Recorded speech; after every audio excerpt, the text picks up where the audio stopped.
इसका बहुत ही अच्छा क्वेश्चन, पहला क्वेश्चन ध्यान से देखो। एक परिमेय संख्या का दशमलव प्रसार सदैव कैसा होता है? तो यहाँ पे 4 ऑप्शन आएंगे, ऑप्शन 4 ही आएंगे बेटा, हिंदी का पेपर भी आप देख के आए होगे या पहले। तो 4 ऑप्शन इस बार आ रहे हैं यूपी बोर्ड वालों के लिए। वैसे तो सीबीएसई के भी 4 ऑप्शन है और 20 विकल्प आ रहे हैं यूपी बोर्ड वालों के लिए, 20 विकल्प। तो पहला सवाल पढ़ लिया। दूसरा देखो, एक शून्योत्तर परिमेय संख्या और एक अपरिमेय संख्या का गुणनफल कैसा होता है? 4 ऑप्शन आएंगे, ऑप्शन तो बदल के भी आ सकते हैं। आप सवाल के ऑप्शन में मत जाओ, आप सवाल को देखो और सवाल के कॉन्सेप्ट पे जाओ आप। तो सवाल देखो, शून्योत्तर परिमेय संख्या और एक अपरिमेय संख्या का गुणनफल कैसा होता है? अगला सवाल, रेखा x बराबर 0 और 2x + 3y बराबर 12 का प्रतिच्छेद बिंदु बताना है। प्रतिच्छेद बिंदु का क्या होगा? 4 ऑप्शन में से।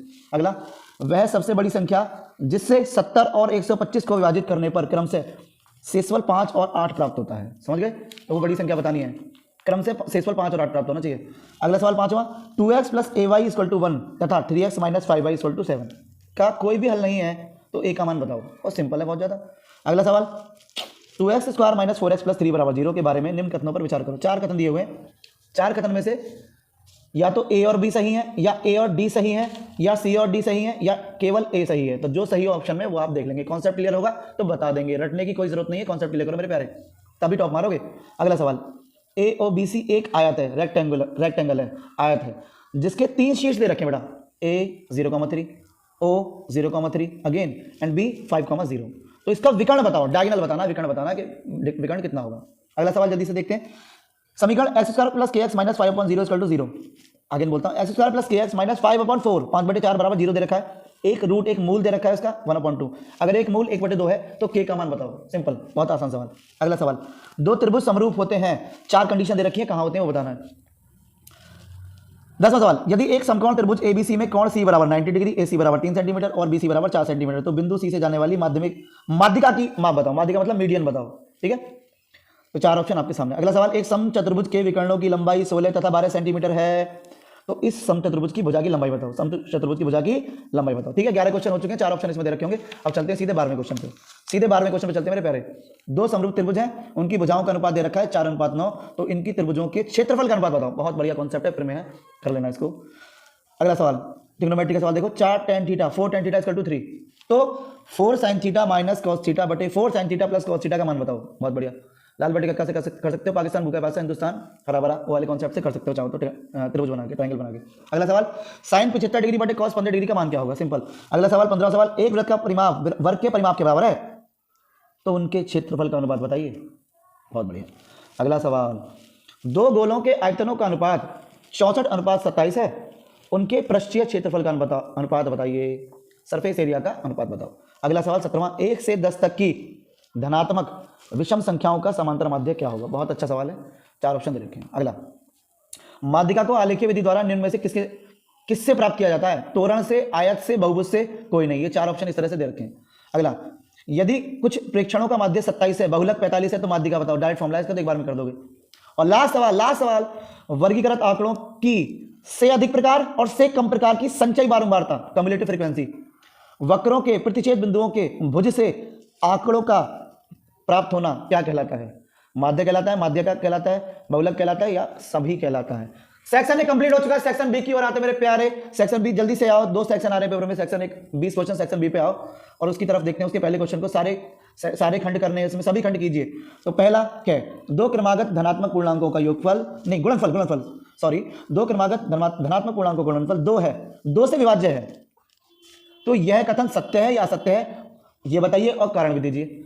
धनात्मक पूर्णांकों का गुणनफल 2 से विभाज्य है, तो ये कथन सत्य है या असत्य है ये बताना है, और उसके कारण सहित बताइए। कारण भी दो, ठीक है बच्चे। अगला सवाल, ट्रिग्नोमेट्री का मेरे प्यारे। cot थीटा बराबर 7/8, तो 1 + sin थीटा 1 - sin थीटा बटे 1 + cos थीटा 1 - cos थीटा का मान निकालो। बहुत बढ़िया। अगला सवाल, एक शंकु के आकार का बर्तन है जिसका आंतरिक व्यास 10 सेंटीमीटर है, ऊंचाई 24 सेंटीमीटर है, पानी से भरा है, तो पानी को एक बेलनाकार बर्तन जिसका आंतरिक व्यास 20 सेंटीमीटर है उसमें डाला जाता है पानी को, तो बेलनाकार बर्तन में डाले गए पानी की ऊंचाई क्या है? ठीक है, स्क्रीनशॉट ले लेना वीडियो पॉज करके, ये क्वेश्चन बहुत अच्छा है। अगला सवाल, ये टेबल दे रखा है, टेबल को ध्यान से देखो, इसमें समांतर माध्य निकालना है। टेबल ध्यान से देखा, 10 से 20, 20 से 30, इस तरह टेबल देखिए, 2 7 12 15 8 6, इस तरह की टेबल और समांतर माध्य निकालने को पूछेगा आपसे, ठीक है। अगला सवाल है, -4,6 बिंदु A - 6 10 और बिंदु B 3,-8 को जोड़ने वाले रेखाखंड को किस अनुपात में विभाजित करता है? बिंदु -4,6 ये बिंदु और ये बिंदु को जोड़ने वाले रेखाखंड को किस अनुपात में विभाजित करता है? अनुपात वाला ये कॉन्सेप्ट आ गया मेरे प्यारे, ठीक है। अगला के का मान ज्ञात करो यदि बिंदु ये समरेख है। बहुत बढ़िया सवाल है। मैं तो इसका ज्ञानशाला पे भी देख सकते हो उसको, और ये समांतर माध्य वाला भी ज्ञानशाला पे देख सकते हो, आपको ये मिल जाएगा। शेयर जरूर करते रहो मेरे प्यारे, शेयर जरूर करते रहो, शेयर जरूर करते रहो मेरे प्यारे, शेयर जरूर करते रहो। जो बच्चों को जरूरत है उनको शेयर करो, उनको शेयर करो। शेयर करना है, देखो सब्सक्राइब करते रहो मेरे प्यारे, शेयर करते रहो मेरे प्यारे, शेयर एंड सब्सक्राइब करते रहो मेरे प्यारे, शेयर एंड सब्सक्राइब करते रहो। जिन बच्चों को जरूरत है प्लीज करो, उनका भला हो जाएगा।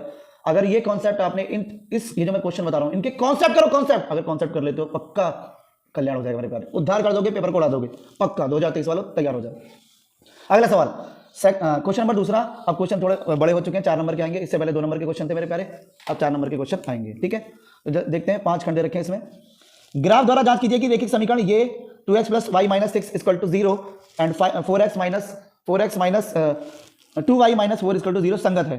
तो यदि ऐसा है तो ग्राफीय विधि द्वारा हल कीजिए, ग्राफीय विधि द्वारा हल कीजिए। ये सवाल है ग्राफ वाला, बहुत प्यारा सवाल है। अगला सवाल संख्या वाला है। संख्या के वर्गों का अंतर दे रखा है 180। छोटी संख्या का वर्ग बड़ी संख्या के 8 गुना है, तो दोनों संख्या बताओ। कितना आसान सवाल है मेरे प्यारे, बड़े प्यारे से कर दोगे। अगला सवाल 4 सेंटीमीटर त्रिज्या के एक वृत्त पर 6 सेंटीमीटर त्रिज्या के एक सकेंद्रीय वृत्त के किसी बिंदु से एक स्पर्श रेखा की रचना करो। रचना का सवाल आ गया, उसकी लंबाई भी बताओ। अगला सवाल मेरे प्यारे, 2 खंभे हैं जिनकी ऊंचाई 6 मीटर और 11 मीटर है। ये समतल भूमि पर खड़े हैं। यदि इनके पाद बिंदुओं के बीच की दूरी 12 मीटर है तो इनके ऊपरी सिरों के बीच की दूरी बताओ। हाइट एंड डिस्टेंस का क्वेश्चन आ गया, ट्रिग्नोमेट्री का, बड़े प्यार से कर दोगे। अगला सवाल सबसे पहले तो इसको आप ध्यान से देख लो, स्क्रीनशॉट ले लो। 140 से कम, 145 से कम, इस तरह से कम है। ये ऊंचाइयां दे रखी है, लड़कियों की संख्या 4, 11, 29 करके कुछ ऐसे दे रखी है। ठीक है, तो माध्यक ऊंचाई पूछ रहा है। क्या पूछ रहा है? माध्यक ऊंचाई, मीडियन हाइट पूछ रहा है। और क्या दिया हुआ है? बोला है स्कूल की कक्षा में क्लास 10th में 51 लड़कियों की ऊंचाइयों का एक सर्वेक्षण किया गया है। तो ऊंचाइयों का सर्वेक्षण है ना, ऊंचाइयां है, आपको माध्यक ऊंचाई ज्ञात करनी है इसमें। ठीक है, अगला सवाल है बेटा, सांख्यिकी देख रहे हो कितने सवाल आ रहे हैं स्टैटिस्टिक्स के, ध्यान से कर लो इनको मेरे पहले। माध्यक दे रखा है 28.5, एक्स और वाई का मान बताओ डायरेक्ट, वर्ग अंतराल ये रहा तुम्हारे सामने, बारंबार तैयारी, तो ये टेबल के द्वारा एक्स वाई का मान निकालना है। बहुत बढ़िया, इस टाइप का क्वेश्चन मैंने ज्ञानशाला पर डाला हुआ, देख सकते हो। ठीक है, माध्य भी बोल सकता है कि माध्यक बोला है ना, माध्य भी आ सकता है कि माध्य इतना दे रखा है तब एक्स वाई का मान निकालो, तो इस टाइप का क्वेश्चन भी आ सकता है। तो इस कॉन्सेप्ट को तगड़ा कर लो मेरे प्यारे। अगला सवाल जल्दी से, क्वेश्चन नंबर 3। तो ये 4 नंबर के हो गए, पहले 2 नंबर के आएंगे फिर 4 नंबर के आएंगे। अब चलते हैं 6 नंबर वाले क्वेश्चनों पे, लॉन्ग क्वेश्चन पे चलते हैं। आप 6 नंबर वाले क्वेश्चनों पे बेटा 6 नंबर के सवाल आएंगे, कोई बात नहीं, ध्यान से देखो, ध्यान से देख लो, स्क्रीनशॉट ले सकते हो। मैंने अब तक एनालाइज कर दिया यहाँ तक, स्क्रीनशॉट ले लो। ना समझ में आए तो कमेंट बॉक्स में बता देना, मैं कुछ क्वेश्चन को दोबारा सेंड कर दूंगा, कोई दिक्कत नहीं। क्वेश्चन नंबर 3 देखते हैं। अगला सवाल देखते हैं। निम्न समीकरण, 2 समीकरण दे रखे हैं, ये और ये। भाई ये तो मैंने अभी डाला मेरे प्यारे, ज्ञानशाला पे देख लो, बहुत अच्छा मेथड डाला था उसका। लॉन्ग क्वेश्चन है, 6 नंबर में आ रहा है। समीकरणों को सॉल्व करना है मेरे प्यारे। ठीक है, समीकरण को सॉल्व करके एक्स और वाई का मान निकालना है। तो ये बड़ा प्यारा क्वेश्चन है। 2 समीकरण दे रखे थे, 10/10 + y + 2/x - y = 4, 15/x + y - 5/x - y = -2। Solve करना कितना प्यारा क्वेश्चन है, 6 नंबर ज्ञानशाला में दे रखा है, बड़े प्यार से देख सकते हो। 5 मिनट में मिल जाएगा 6 नंबर आपको, वहां पे देख लो। 5 मिनट में 6 नंबर, अथवा में देता है, 2 में से एक करना होता है। लैंग्वेज वाला सवाल, 3 वर्ष पहले रहमान की आयु, वर्षों में रहमान की आयु का व्युत्क्रम और अब से 5 वर्ष बाद आयु के व्युत्क्रम का योग 1/3 है, तो उसकी वर्तमान आयु बताओ।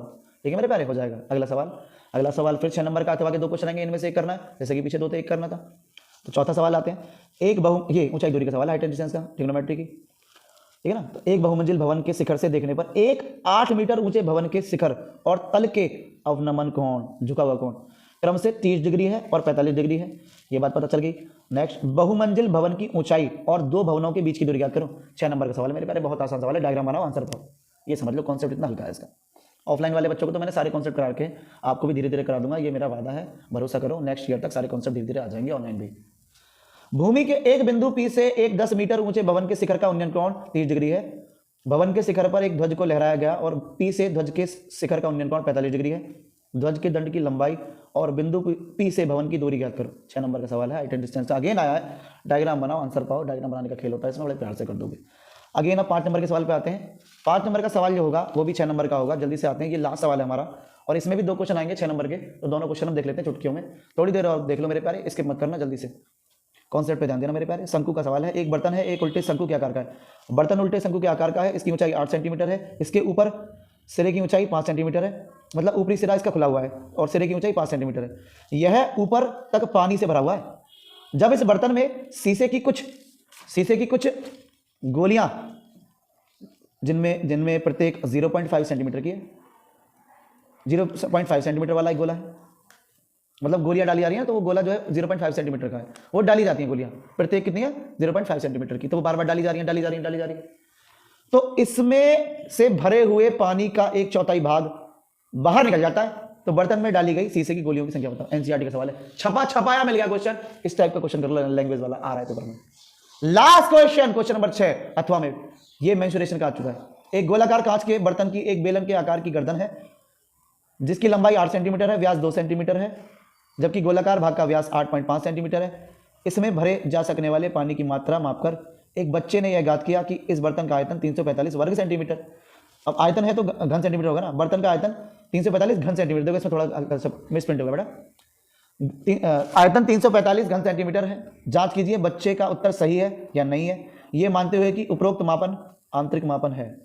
उपरोक्त मापन आंतरिक मापन है। पाई का मान 3.14 समझ आ गया। तो इस टाइप से सारे क्वेश्चन आने वाले हैं।